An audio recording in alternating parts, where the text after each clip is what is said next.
Senhoras e senhores, a partir de agora, seguiremos com painéis de grande relevância sobre os temas centrais que envolvem o propósito de refletir sobre desafios permanentes e transformações do sistema eleitoral. Desejamos que seja uma jornada produtiva e enriquecedora.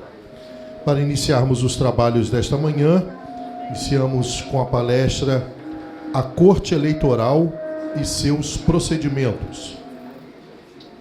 Convido como presidente de mesa o desembargador Marcelo Burratem, por gentileza.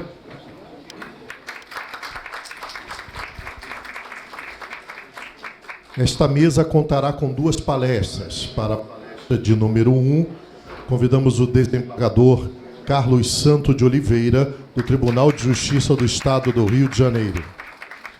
E para a palestra 2, convidamos o desembargador Vitor Marcelo Aranha Afonso Rodrigues, do Tribunal de Justiça do Estado do Rio de Janeiro. Com a palavra o presidente da mesa, desembargador Marcelo Burratem. Bom, muito bom dia a todos e a todas.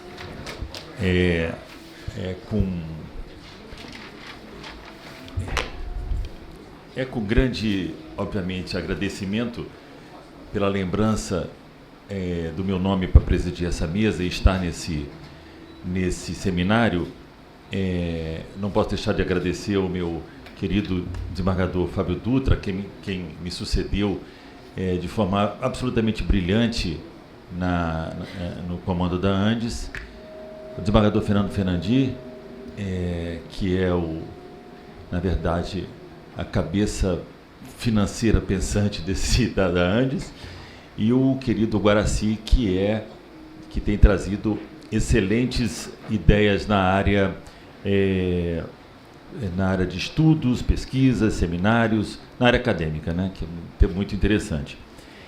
E eu quando me convidam a presidir uma mesa dessa, certamente sabem que eu vou falar o que eu acho, mas vamos embora. E eu quero, então, apresentar os dois colegas, são meus dois colegas do tribunal, o desembargador Carlos Santos Oliveira, é um desembargador atuante, é um desembargador preparado, um desembargador que exerce com muita firmeza a magistratura, juiz de carreira, está na magistratura há mais ou menos uns 2 ou 3 anos, eu não posso dizer quanto tempo, senão esse cabelo branco vai... Está há muitos anos. E o Vitor Marcelo, enquanto o Carlos Santos é uma prata da casa, né, o Vitor Marcelo, nós estamos importando de outra casa, né, Marcelo? Uma surpresa muito agradável. Eu não conhecia o Marcelo antes de entrar, só fazendo campanha, e aí gastando sola de sapato, mas a gente vê que veio para realmente somar aos ombros, e se ombrear a magistratura nacional. Sobre o tema, é muito interessante falar sobre a Corte Eleitoral e seus procedimentos. Eu vou começar dizendo o seguinte, assim, óbvio que vou fazer uma leve abertura, mas eu quero dizer que justiça eleitoral não é sinônimo de democracia, ok? Justiça eleitoral não é sinônimo de democracia. Há vários no direito comparado, e você pode perguntar aí no teu celular para qualquer inteligência artificial a seguinte pergunta: quais países na Europa e na América do Norte possuem justiça eleitoral? Sabe qual é a resposta? De forma estrita, como existe no Brasil, nenhum outro país da Europa ou da América do Norte possui uma justiça eleitoral autônoma, especializada e permanente. Modelo brasileiro, único no mundo. O Brasil é o único que possui 2 pontos: tribunais próprios, TSE, TREs e zonas eleitorais, magistratura especializada, estrutura administrativa permanente e competência acumulada. Organização eleitoral, mais julgar matérias eleitorais. Aí vem o direito comparado. E na Europa? Nos países da Europa, as funções eleitorais são sempre divididas entre órgãos administrativos e tribunais comuns. Como é que é na França? A administração das eleições pelo Ministério do Interior. Contencioso fica com o Conselho Constitucional, eleições nacionais, e com os tribunais administrativos. E como é na Alemanha? A administração pelo Bundestag e autoridades locais, contencioso no Tribunal Constitucional Federal. E como é que é em Portugal? Administração por comissões, CNE, contencioso no Tribunal Constitucional. E na Espanha? Administração pela Junta Eleitoral Central, contencioso na jurisdição contencioso administrativa normal. E na Itália? Administração por ministérios e autoridades locais, contencioso na justiça comum. E no Reino Unido? Administração por órgão independente, eleitoral, commission e return officers. Disputas vão para os tribunais comuns. E na América do Norte? Da mesma forma, não existe justiça eleitoral especializada. São eleições administradas pelos estados e condados. Contencioso eleitoral resolvido por tribunais estaduais e federais normais, ordinários. E como é que é no Canadá? Administração pelos Election Canada, órgãos independentes. Por que eu estou trazendo isso? Para dizer que o nosso sistema está errado? Não. Para dizer que o nosso sistema é único, para dizer que, apesar de ser único, traz algumas perplexidades, sim, e para mostrar que o que faz um país ser democrático não é a sua justiça eleitoral, desculpem. É o regime que a Constituição traz, que o povo escolheu para ser. O povo escolheu para ser. O povo, como vocês sabem, lesson one, né? É que escolhe os seus representantes, que então fazem uma Constituição. E no contexto exato do procedimento. Eu só trago meia página para dizer o seguinte. Em 2025, comemoramos 6 décadas da vigência do Código Eleitoral. E digo, contudo, a longevidade desse código exige uma leitura que combine reconhecimento e crítica, Vitor. O primeiro elemento crítico é a hiperregulamentação. O sistema brasileiro passou a normatizar em detalhes quase todos os aspectos das campanhas, do financiamento, da propaganda, do comportamento dos agentes públicos e do uso de plataformas digitais. Esse arcabouço, digo eu, embora buscasse equidade e prevenção de abusos, produziu um ambiente jurídico denso em uma constante metamorfose, que pode gerar insegurança normativa a depender excessivamente da atividade interpretativa dos órgãos encarregados da execução. Nesse primeiro parágrafo, a gente já temos que relembrar, Fábio Dutra, meu presidente, a quantidade imensa de normas emanadas pelos tribunais regionais eleitorais e pelo TSE sobre temas que, data vênia, para mim, deveriam estar em lei e não em regulamento interno. Isso é básico. Tese contra do que eu falei tem 500 teses. Aliás, eu costumo dizer que jurisprudência é que nem todo mundo tem. Cada um tem a sua jurisprudência. E continuo. O segundo aspecto problemático é a concentração do poder regulatório, que eu acabei de falar. A Justiça Eleitoral, e em especial o Tribunal Superior Eleitoral, assumiu ao longo do tempo papel expansivo, não apenas na aplicação da lei, mas também na sua complementação e detalhamento. Esse protagonismo levou a uma intensificação da judicialização das disputas políticas, questões que, em outras democracias, seriam objeto preferencial do debate legislativo ou da deliberação política, acabam sendo dirimidas por decisões judiciais. A chamada jurisprudência criativa é sintoma dessa dinâmica e suscita indagações sobre os limites entre o direito e a política. Então,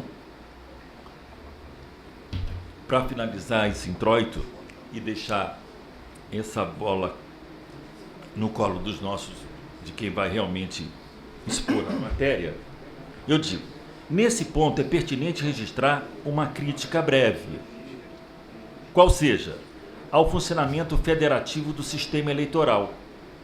Embora os tribunais regionais eleitorais, desembargador Vitor e desembargador Carlos Santos Oliveira, sejam, em regra, as instâncias de julgamentos originários das controvérsias locais, observa-se que grande parte dessas decisões de maior impacto acabam sendo revistas pelo Tribunal Superior Eleitoral. O que faz e o que tem tornado os TREs tribunais de passagem. Mero tribunais de passagem. Porque as grandes questões nacionais, da política nacional, que passam pelos TREs, invariavelmente terminam no TSE, um órgão de cúpula, um órgão mais político, e aqui acabam, na grande maioria das vezes, pelo menos no estado do Rio de Janeiro, a gente tem exemplo, de não manutenção, com raras exceções, das decisões proferidas pelo Tribunal Regional Eleitoral do Rio de Janeiro. Eu posso trazer alguns exemplos, não vou trazer para não me ficar. E isso fala de procedimento. Então eu tenho já que assim qual seria a sugestão do Hatten? Eu tenho uma sugestão só, e já vou passar aos senhores. É uma sugestão, é um pensamento, é uma ilação. Se assim e está provado pelos números, que os TSEs acabam, de forma constitucional, quero deixar aqui claro, obviamente o duplo grau de jurisdição está aí, exercendo a sua função, eu acho que a gente deveria, pelo menos nas majoritárias, os tribunais regionais eleitorais serem tribunais de coleta de provas, desembargador. Os tribunais regionais fariam toda a coleta da prova.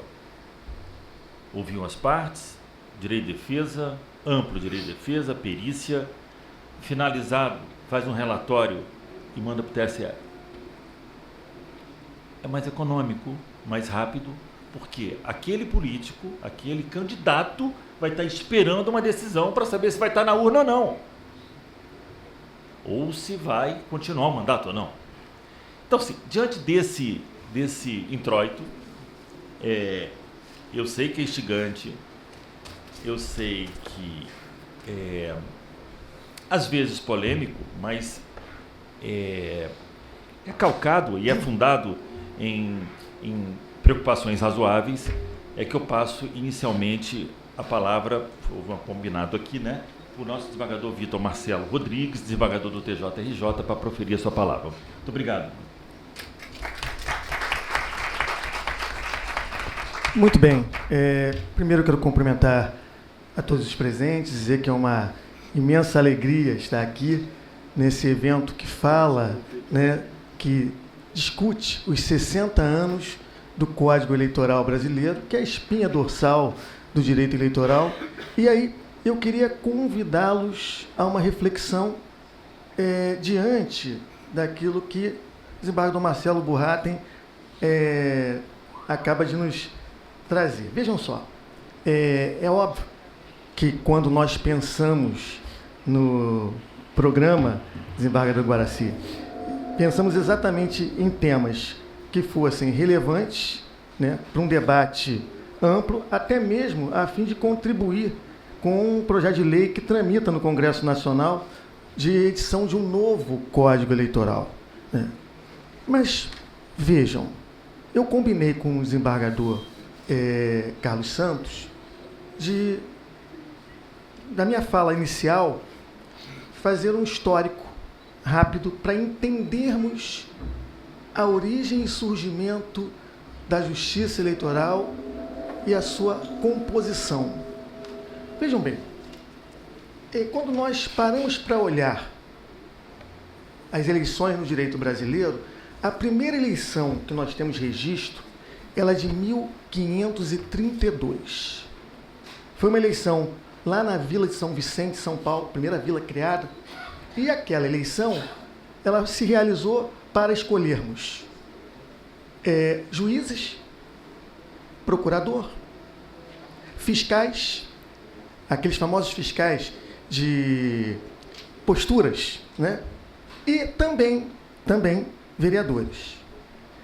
Aquela eleição, ela se dá nos moldes das regras portuguesas, voto oral, e mesmo assim nós tínhamos uma seleção dos eleitores.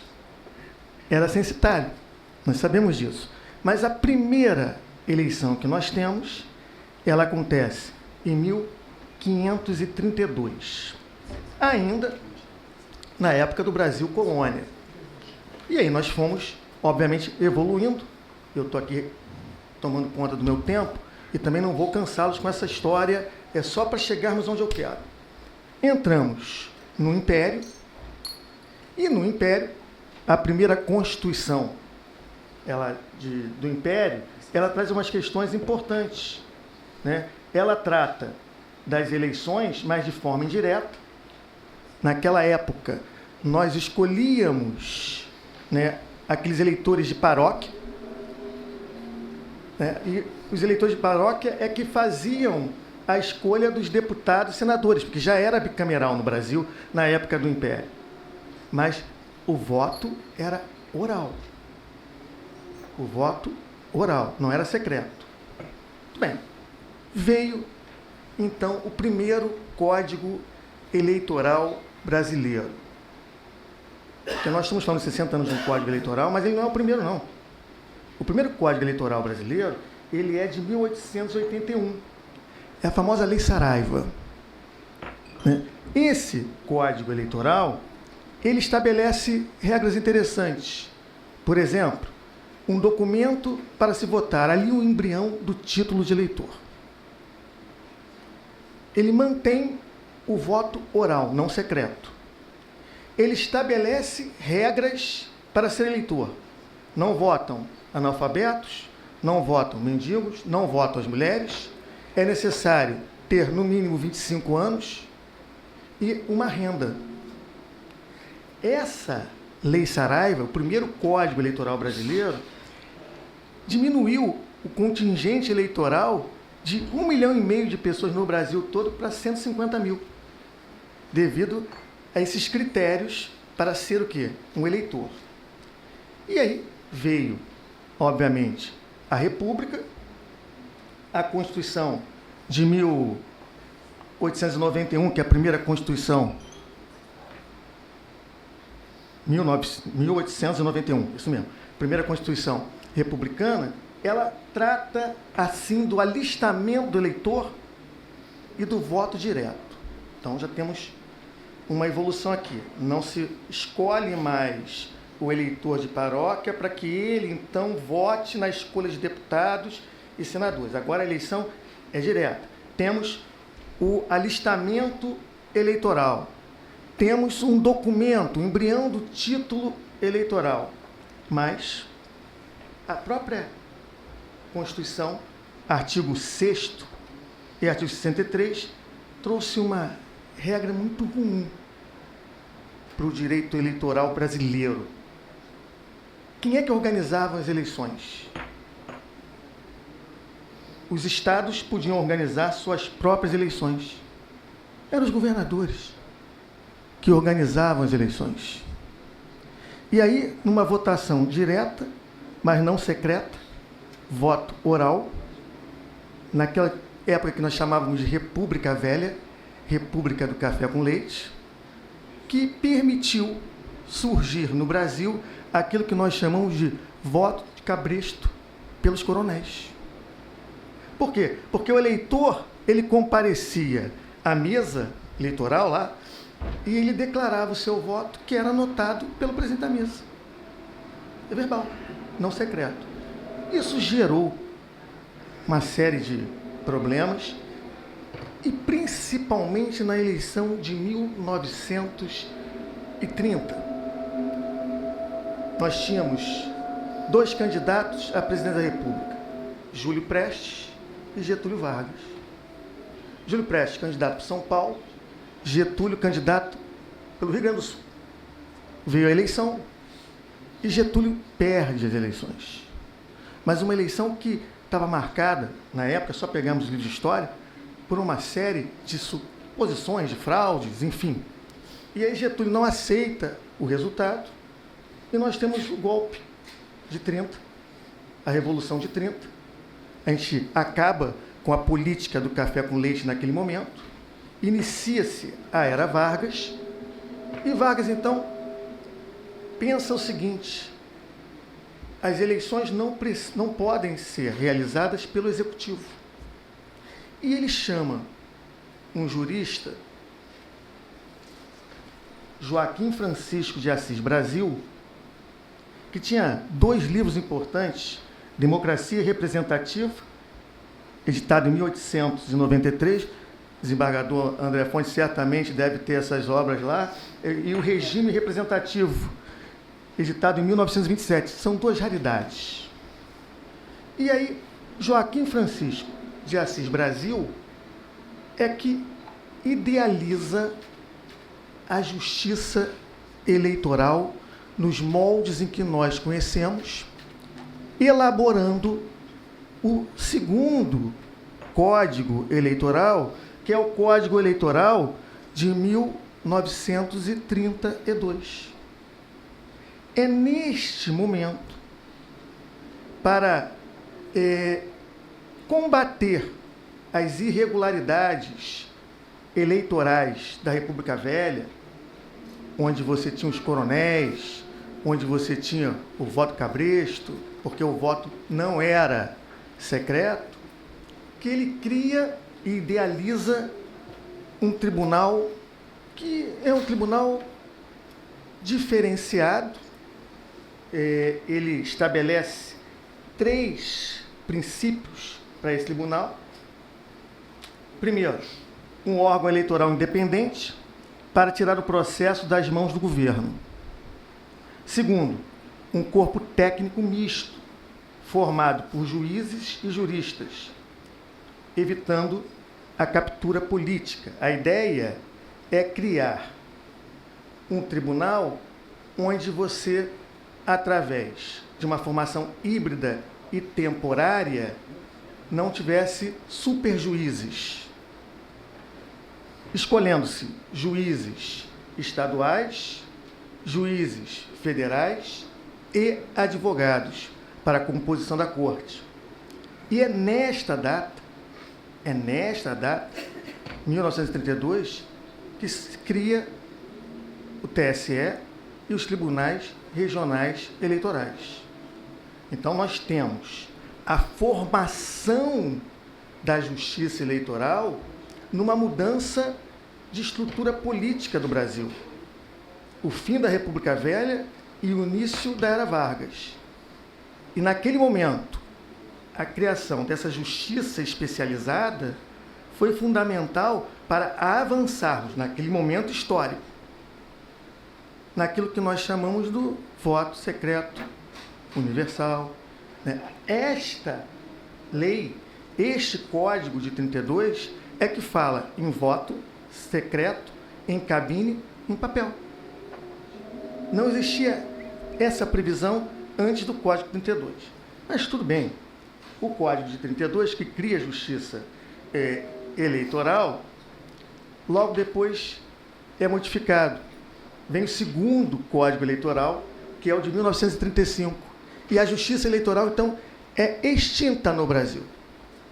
A justiça eleitoral, que é criada em 32, 33, 34, 35, Estado Novo, Getúlio Vargas, ele extingue a justiça eleitoral. E nós só vamos ter a justiça eleitoral, da forma como nós conhecemos, reestabelecida em 1950, com a edição do 4º Código Eleitoral Brasileiro. E aí nós voltamos a ter a justiça eleitoral na composição que nós conhecemos. Aí vejam, a Assis Brasil copiou esse sistema de algum outro país? Não. A justiça eleitoral é uma criação 100% nacional. Tá? 100% nacional. O desembargador Burratem já me facilitou, porque ele comentou os países europeus, né? Falou sobre eles, e não é diferente aqui na América do Sul e América Central e América do Norte, continente americano. Se nós olharmos para os países do continente americano, o México é que mais se aproxima com esse nosso sistema. Mas não chega a ter uma corte especializada como a nossa. Não chega a ter uma corte especializada como a nossa. E aí, nós caminhamos de 1950 a 2026, 25, eleição 2026, nós estamos falando aí de 75 anos de funcionamento ininterrupto da Justiça Eleitoral Brasileira. O Tribunal Superior Eleitoral, aí ele manteve aquela forma híbrida que nós comentamos ainda há pouco, mas lá no artigo 119 da Constituição estabeleceu a regra de formação.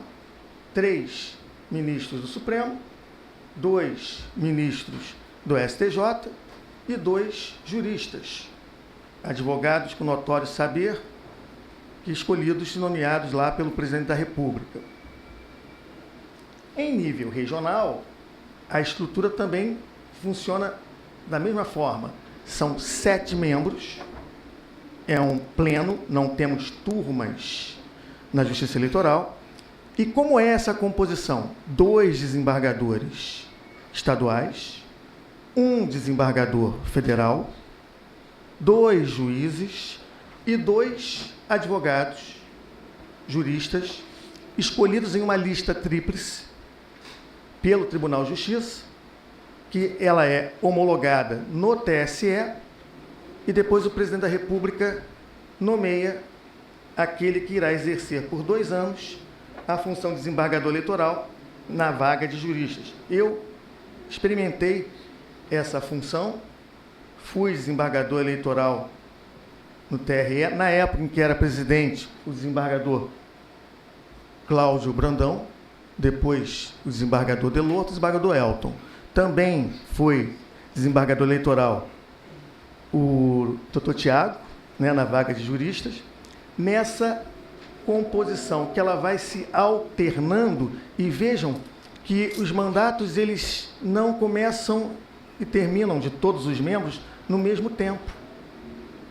Os mandatos eles vão terminando, iniciando e terminando em momentos distintos. Para quê?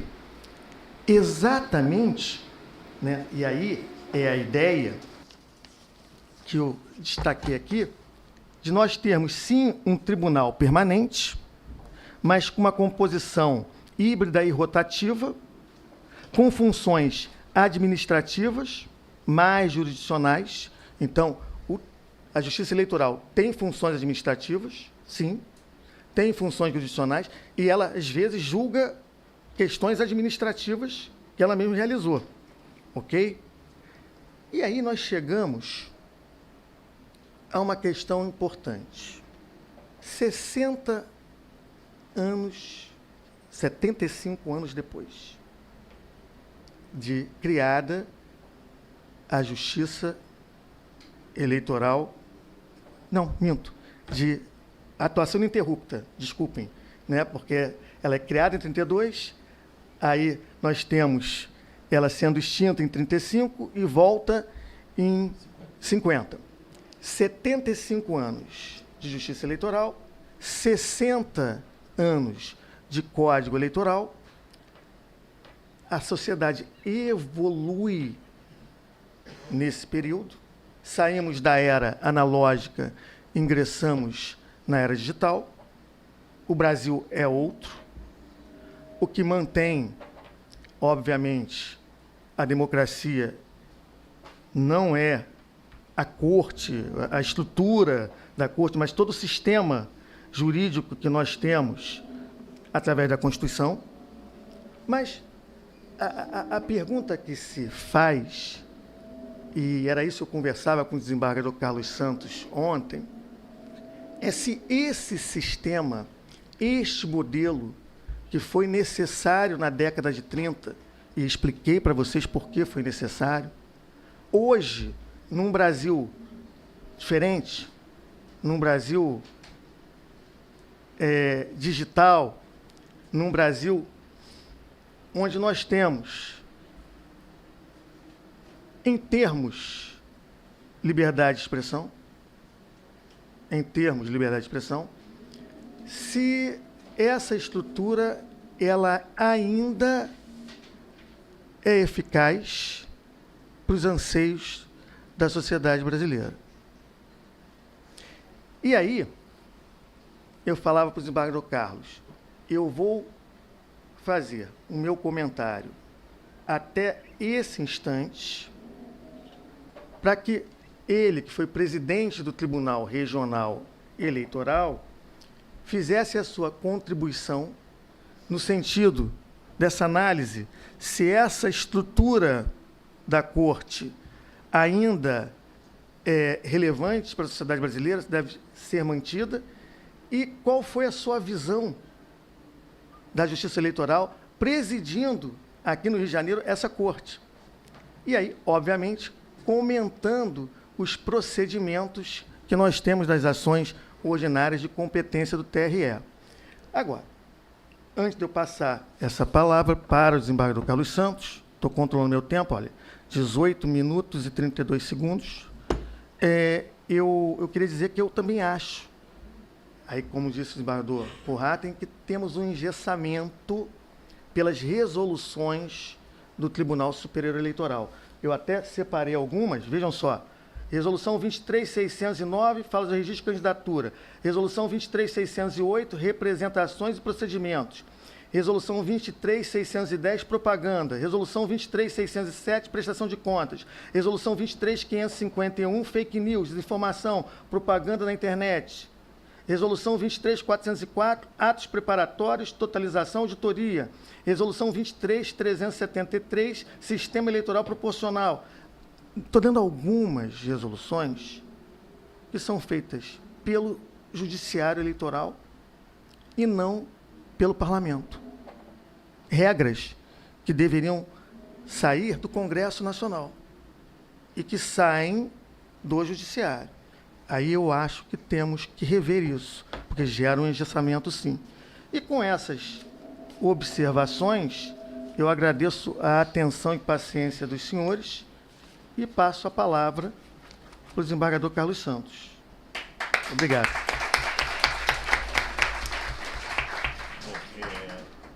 O desembargador Vitor Marcelo nos brindou com uma palestra magnífica, que de alguma maneira a gente, nem vocês teriam noção, eu não estou aí como presidente da mesa agora.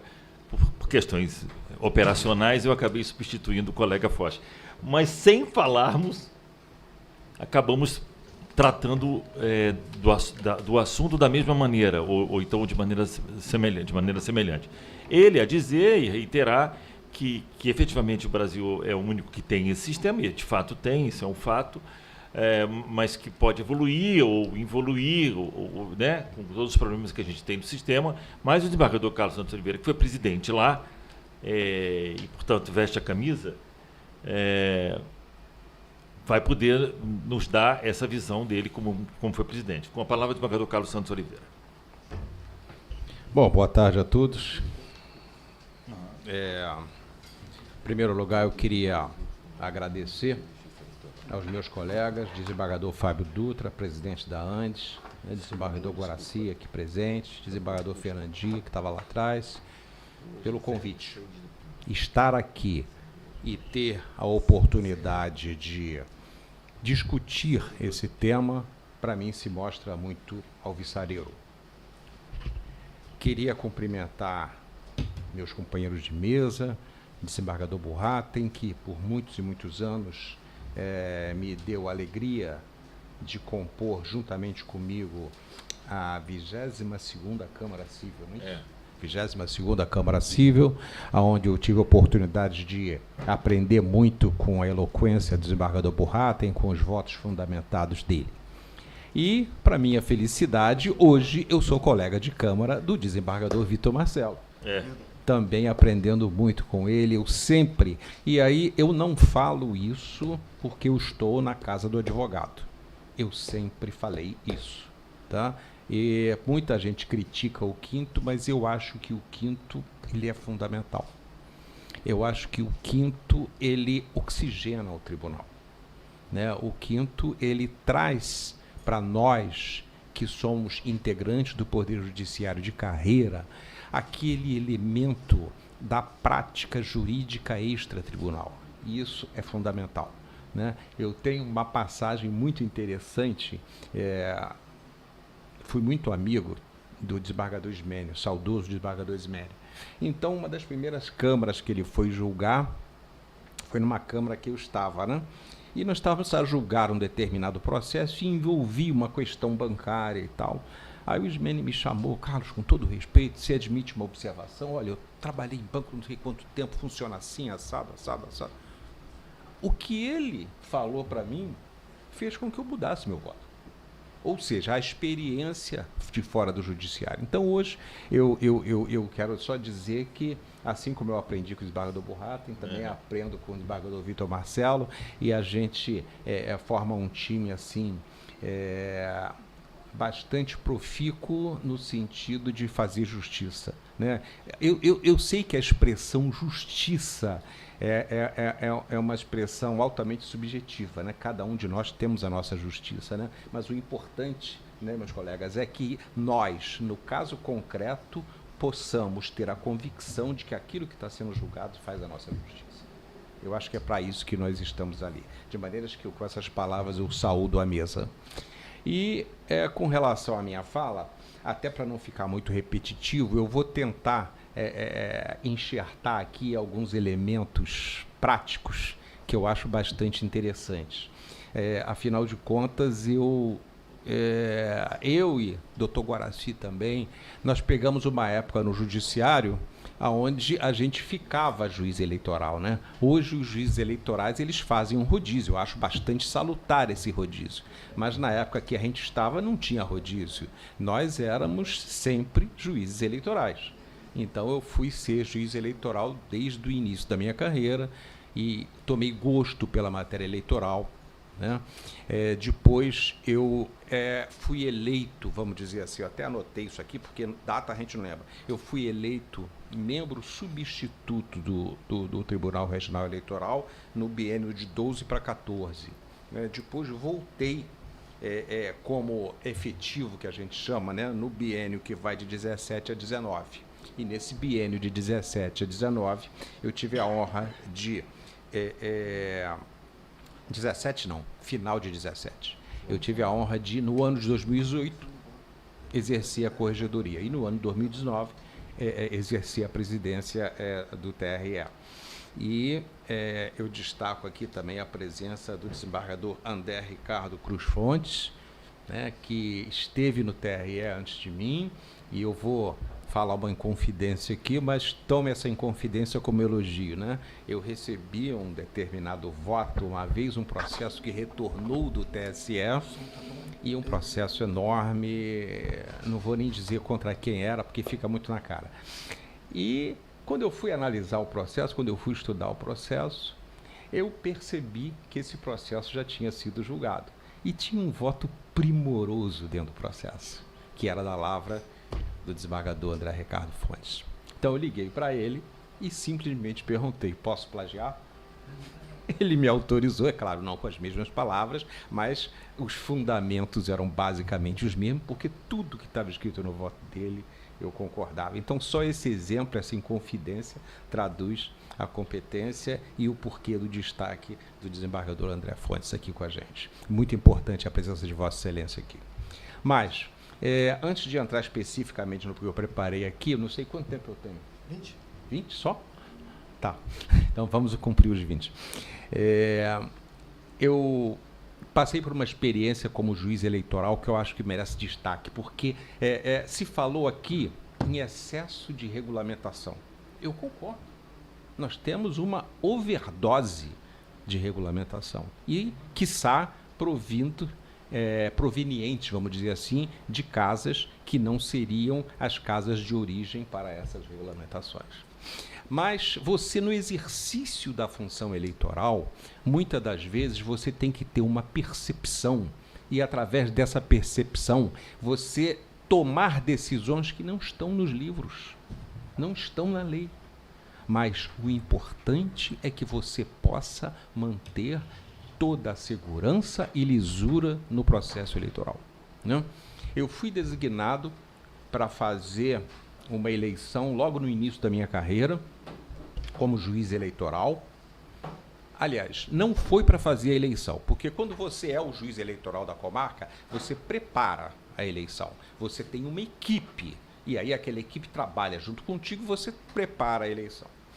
Nesse caso, eu não me lembro, que já faz quase 40 anos, o juiz que preparou a eleição não pôde fazer a eleição. Então, eu fui designado para fazer a eleição na véspera da eleição. Então, eu cheguei lá e encontrei tudo pronto. Tá? Posso dizer onde era. Cardoso Moreira, recém-emancipado de Campos, não é isso? Acho que é Campos. Não foi Cardoso Moreira, foi Quissamã, recém-emancipado de Macaé. Gente, era um acirramento entre os dois candidatos, uma coisa assim meio que absurda, no sentido da dificuldade de controle, né? E aí tudo bem, consegui, com aquela tranquilidade que todo mundo sabe que a gente tem, sempre tentando pacificar as situações mais conflituosas. Consegui, com a ajuda do MP? Com a ajuda do MP, claro que sim. Consegui levar a bom termo a eleição, chegou 5 horas da tarde e vamos para a apuração. Voto manual. Voto manual, não era ainda urna eletrônica. Chegou na hora da apuração. A apuração era numa escola. Essa escola, ela ficava situada um pouco fora do centro e era uma casa antiga, por sinal muito linda. Eu gosto de construções antigas, né? Um prédio muito lindo. E essa casa era protegida por um muro em todo o seu entorno de 50 centímetros. A população inteira, a impressão que eu tive era essa, foi para lá para assistir à eleição. A população inteira com bandeirinha, um para um candidato, outro para outro candidato. Gente, eu tinha 3 policiais. Eu falei, meu Deus do céu, o grau de acirramento que eu vi durante o dia, se alguma coisa dá errado aqui, esse povo invade aqui. Então eu tenho que fazer alguma coisa.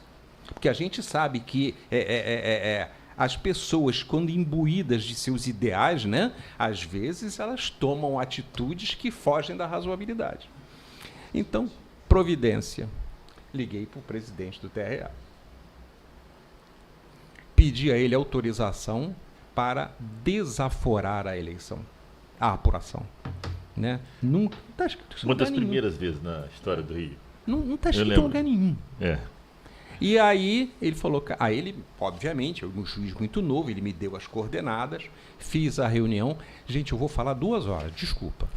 Olha só, eu fiz a reunião, Ana, te adoro, tá? Eu, seguindo orientação, reuni o Ministério Público, diretórios de presidente dos diretórios de partido, expliquei a situação, todo mundo concordou, com a graça de Deus. Liguei para o juiz de Macaé, que era o desembargador Sidney Rosa, né? Ele falou, Carlos, aqui eu estou num galpão, eu tenho polícia federal, tenho polícia civil, tenho polícia rodoviária e tem espaço para você, pode vir. Aí, lavrei uma ata, todo mundo concordou, botei as urnas no carro e fui apurar em Macaé. Graças a Deus, tudo deu certo. Graças a Deus, tudo deu certo. Agora, gente, eu vou esperar dar errado? Quer dizer, não está em livro nenhum, mas são providências que o juiz tem que tomar. Porque se você não toma essas providências e alguma coisa dá errado, vai cair no seu ombro, né? Então, eu acho que essas experiências práticas, elas são, assim, fundamentais de serem ditas, porque muitas das vezes o juiz toma uma decisão e as pessoas que estão, assim, sendo afetadas por aquela decisão, elas não compreendem muito. Mas essa decisão, ela tem uma fundamentação, ela tem uma motivação, e a motivação é segurança jurídica. É o que todo mundo quer. Tá. E, especificamente, passando aqui para o nosso tema, eu queria abordar 2 itens que foram falados aqui, tanto pelo desembargador Marcelo quanto pelo desembargador Vitor. Desde 2004, e eu não sou nenhum visionário, tá, gente? Mas desde 2004, emenda constitucional 45, eu venho falando, nós vamos virar tribunal de passagem. Desde 2004. Porque foi com a reforma, aspas, do judiciário, que todas as decisões se concentraram em Brasília. Aí você cria o repetitivo, você cria a súmula vinculante, você cria a repercussão geral. Eu confesso para vocês que eu sou um pouco resistente a isso. Eu me nego a ser de um tribunal de passagem. Por quê? Porque isso eu aprendi com o desembargador Burratem, hein? Nós temos as técnicas do distinguish, né, do overruling, né, e outras técnicas, e quando eu posso aplicar para distinguir dos repetitivos, eu faço. Porque é muito simples, gente. Eu estou lá, vem um processo, olha, o STJ julga assim, está julgado. Para mim é muito simples, dá muito menos trabalho. Muito menos. Agora, se você entende que a situação é um pouco diferente e que você tem fundamento para fazer aquela distinção, vamos fazer aquela distinção, né? Mas hoje, realmente, essa observação dos TREs hoje serem tribunais de passagem, ela é muito apropriada e isso se aplica a outros tribunais também. Claro, o TRE é por conta das resoluções, né, baixadas pelo TSE, que elas não deixam nenhuma margem de negociação para os TREs. Ou seja, as resoluções dos TREs simplesmente repetem as resoluções, né, do TSE. E um outro aspecto que é interessante de se destacar também é que eu concordo com o desembargador Burratem quando ele diz que democracia não é sinônimo de justiça eleitoral. Tá? Eu acho que o termo democracia é um termo plural. O termo democracia, ele não tem que ser apropriado por A, por B, por C ou por D. Né? Democracia é um regime e vamos instituí-la. Tanto que tem países que a gente sabe que se dizem democratas e pelo nosso foco não são. Né? Então, a democracia, ela não é um termo para se apropriar. Eu prefiro usar Estado democrático de direito. Eu acho que a função precípua das cortes eleitorais é a manutenção do Estado democrático de direito, tá? E não da democracia. Opinião minha. Outra situação que eu tenho um pouco de pé atrás é a tal da fake news. É a tal da desinformação. O que é desinformação? O que é fake news? É a lei que vai dizer? É a resolução do tribunal que vai dizer? O que é fake news para um pode não ser para outro. Então, eu tenho muito cuidado, né, ao usar esse termo fake news. E com base nessas premissas todas, eu enfrentei lá no TRE uma gestão de desafios, né? Primeiro, como corregedor. A gente sabe que o TRE tem funções administrativas e funções jurisdicionais, função até consultiva. Um determinado exemplo, Rio das Ostras. Rio das Ostras tinha feito a biometrização antes, né? Antes de eu chegar lá. E teve uma determinada falha lá, que eu peço desculpa, eu não me lembro exatamente qual foi essa falha específica. Muitos eleitores estavam impedidos de votar na eleição de 2018 porque havia uma falha na biometrização. E o cadastro já estava fechado. A gente sabe que a resolução estabelece, o cadastro está aberto até dia tal. E o cadastro estava. E começou a chegar na corregedoria um monte de reclamação. E o corregedor é responsável pelo cadastro. E aí, para além dos cidadãos que reclamavam, depois veio reclamação da Assembleia, veio reclamação da Prefeitura, ou seja, eram mais de 3 mil pessoas com essa incidência de equívoco. Eu não me fiz de rogado. Liguei para o ministro, era o ministro Og Fernandes na época, era o corregedor do TSE, expliquei a situação a ele, né? Aí ele me pediu 2 dias para pensar, depois me retornou. O senhor faz um ofício para mim, explicando tudo direitinho? Tá bom.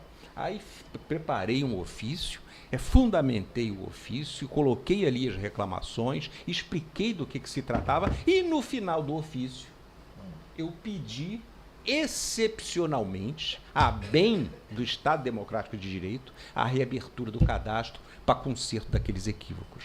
Gente, não é que ele definiu? Aí eu pude reabrir o cadastro por 48 horas, fizemos todas as correções e aí o cadastro fechou de novo. Ou seja, não está nos compêndios, não está nos livros, né? Então, essas situações a gente enfrenta no dia a dia. Agora, se você não é proativo, se você não toma a decisão quando tem que tomar, é claro, se a coisa der errado, a culpa vai ser minha. Mas também, se der certo, a bem da sociedade. E é tudo que a gente quer, né? Então, eu separei aqui, para falar muito rapidamente, a Ana já disse que eu tinha 5 minutos já foi, não. Mas falar muito rapidamente aqui, que os tribunais regionais eleitorais, eles têm basicamente 4 funções. E eu destaquei aqui a função jurisdicional. A função jurisdicional envolve processos de combate ao abuso do direito, ao abuso no processo eleitoral, corrupção, ou seja, ela engloba um espectro bastante grande, bastante envolvente. E isso se faz basicamente, através de 2 ações, que é a AIGE e que é a AIME, né? A AIGE, Ação de Investigação Judicial Eleitoral, tem raiz constitucional e objetiva assegurar condições de igualdade entre os candidatos, protegendo a probidade e a legitimidade das eleições contra a influência do poder econômico ou do abuso de função. A AIGE é cabível para apurar a utilização indevida, desvio ou abuso do poder econômico. Okay? E a outra ação que eu destacaria é a AIME, né? Que é a Ação de Impugnação de Mandato Eletivo. É a única ação eleitoral especificamente prevista na Constituição Federal. Ela se presta a impugnar o mandato obtido por meio de abuso do poder econômico, corrupção ou fraude.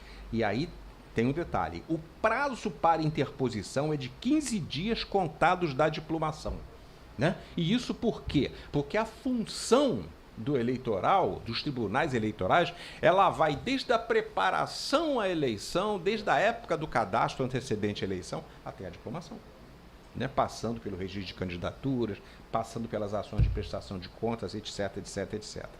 O prazo para interposição é de 15 dias da diplomação. Se julgada procedente, o mandato eletivo é cassado e, se for em pleito majoritário, acarreta a realização de novas eleições após o trânsito em julgado. E com essas duas ações eu resumiria. É claro, gente, tem muito mais ações para se falar, mas não vamos falar aqui. Com base nessas duas ações, eu resumiria aí a função jurisdicional do TRE. E nós temos a função administrativa. E é exatamente essa função administrativa que eu queria destacar um ponto que marcou a minha passagem pela presidência do TRE. Né? Porque desde a minha eleição, e aí tem um aspecto que eu gostaria de destacar, e aí é um aspecto meu, tá? E que em nenhum momento esse aspecto me atinge no sentido de me promover ou de me ser útil. Mas é um aspecto que é útil para a justiça eleitoral. Nós, no estado do Rio de Janeiro, nós temos a composição do TRE, claro, no Brasil inteiro, como dito pelo desembargador Vitor Marcelo, e nós temos, hoje no Rio de Janeiro, a seguinte situação. Nós temos um eleito na classe desembargador que fica 1 ano e 1 mês, e o outro eleito que fica 11 meses. Eu não reclamo. Eu, quando candidatei, eu sabia que era para isso. Eu exerci a presidência num ano que não teve eleição. Eu fiz a eleição em 2018 como corregedor e já me deu muito trabalho. Agora, eu, particularmente, tive 11 meses de presidência. Desembargador Peterson, 11 meses de presidência. Aí eu falo para vocês, o que você faz em 11 meses? Absolutamente nada. Se você não faz em 2 anos, parece que aqui na OAB o mandato é 3, né? 3. É 3. Tudo bem, o mandato da presidência é 2 anos. Hã? Nem aniversário faz. Eu gostei dessa, hein? Nem aniversário faz. Então, eu escolhi. Gente, já que eu vou ter um mandato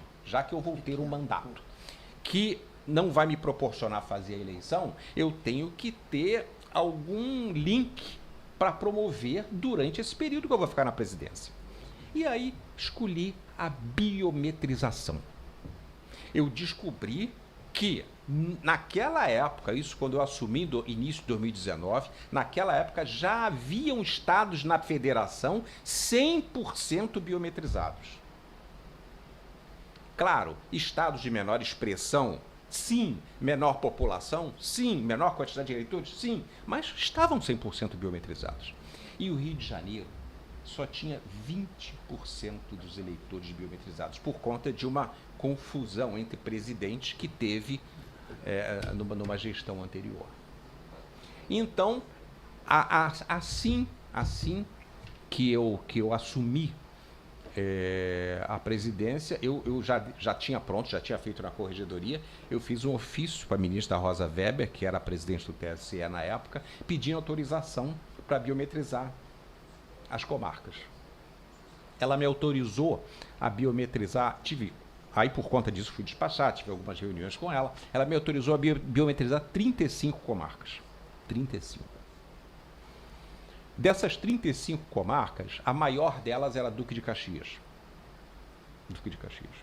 E aí vem a lição que eu acho que todos os presidentes de tribunais têm que levar para si, né? A presidência não se faz no gabinete. A presidência tem uma função 90% ou mais administrativa.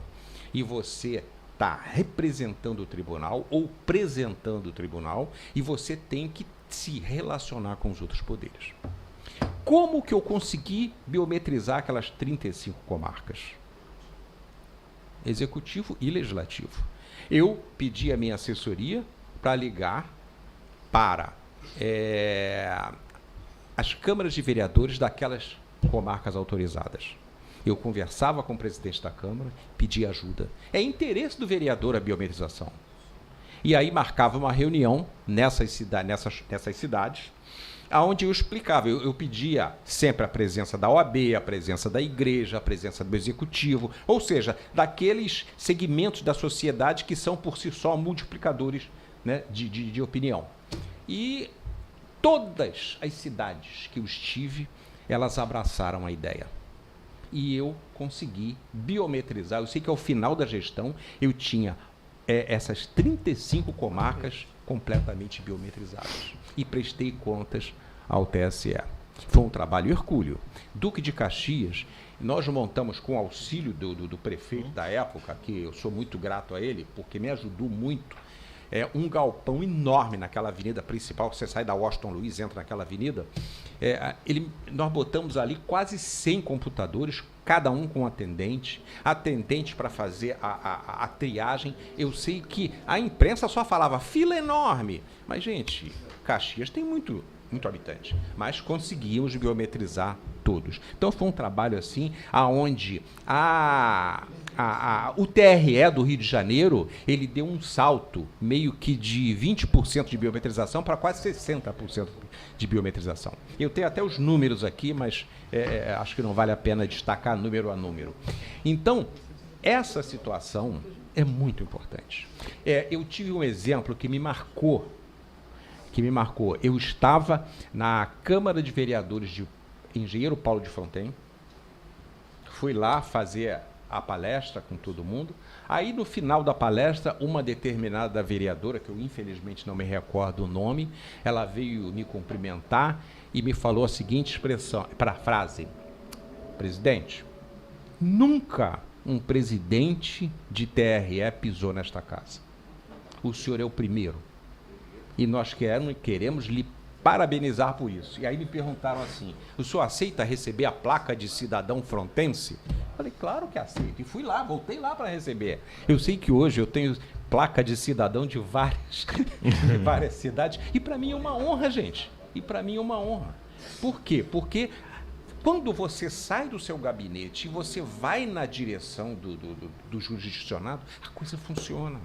Quando você une segmentos da sociedade que são responsáveis por realizar, a coisa funciona. É a mesma coisa, me perdoe os meus colegas, o juiz no seu cartório. Ah, aquele cartório é uma bagunça. Vai ver o juiz. Gente, se o juiz for operoso, o cartório não vai ser bagunça. É o exemplo. Então, se você, enquanto chefe de poder, se você procura aquelas pessoas que são chefes de poder no local, você se une e traz para si essa responsabilidade, a coisa funciona.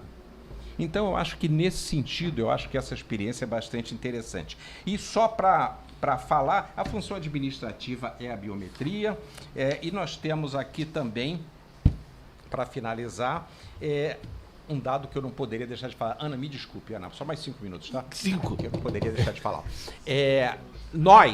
Isso na minha presidência do TRE, nós fomos pegos de surpresa com a decisão do Supremo Tribunal Federal dizendo que os TREs seriam competentes para processar e julgar os crimes conexos à Lava Jato.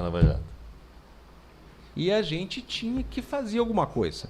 A ministra Rosa Weber criou uma comissão na época e, democrática como só, ela pediu um representante do COPITREL e também do Colégio de Corregedores. Colégio de Corregedores, COPITREL, Colégio de Presidentes. E eu coloquei o meu nome para fazer parte dessa comissão e ganhei a eleição. E fui representar o Colégio de Presidentes nessa comissão no TSE para poder elaborar alguma sugestão que tornasse viável as zonas eleitorais se capacitarem para receber esses processos, que obviamente não eram processos simples, né? E eu usei como exemplo, gente, infelizmente, um protagonismo negativo. Eu não vou falar nomes, né? Mas o STF, quando o leading case, né, que disse que tinha que ser dos TREs, o político era do Rio. Aí depois teve um segundo caso, o político também era do Rio. Aí eu falei, gente, eu tenho um protagonismo negativo aqui, eu vou ter que estar nessa comissão. E aí fui eleito com esse discurso, fui lá para a comissão. Chegando na comissão, gente, que eu sei que está gravado, mas ninguém vai me punir, por isso que é mais pura verdade. Chegando lá, gente, tivemos 3 reuniões e ninguém resolvia nada. Sabe o que eu fiz? Eu ia falar isso aqui para ele. Eu reuni a minha assessoria lá na presidência, vamos elaborar uma resolução. E aí, elaborei uma resolução, uma minuta de resolução. Aí cheguei lá, apresentei para a ministra. Aqui, minha contribuição, ministra. Gente, a resolução TSE hoje, para o meu orgulho, ela se trocou uma vírgula da resolução que eu mandei, foi muito. Nós especializamos 2 zonas eleitorais e essas zonas eleitorais ficaram responsáveis pelo processamento desses crimes conexos. Mas foi um trabalho muito interessante, e só mostra que, para esse trabalho ser realizado, você tem que sair do gabinete. Se você ficar sentadinho lá na sua cadeira, é muito confortável, mas não resolve nada. Gente, desculpa, eu teria muito mais para falar, são experiências de vida, espero que eu não esteja muito velho, mas já vivi bastante, né? E a gente traz algumas experiências aqui, e eu tentei até para sair um pouco do mesmice, trazer essas situações concretas. Agradeço a audiência e fico muito honrado de estar aqui com vocês. Muito obrigado. Tá?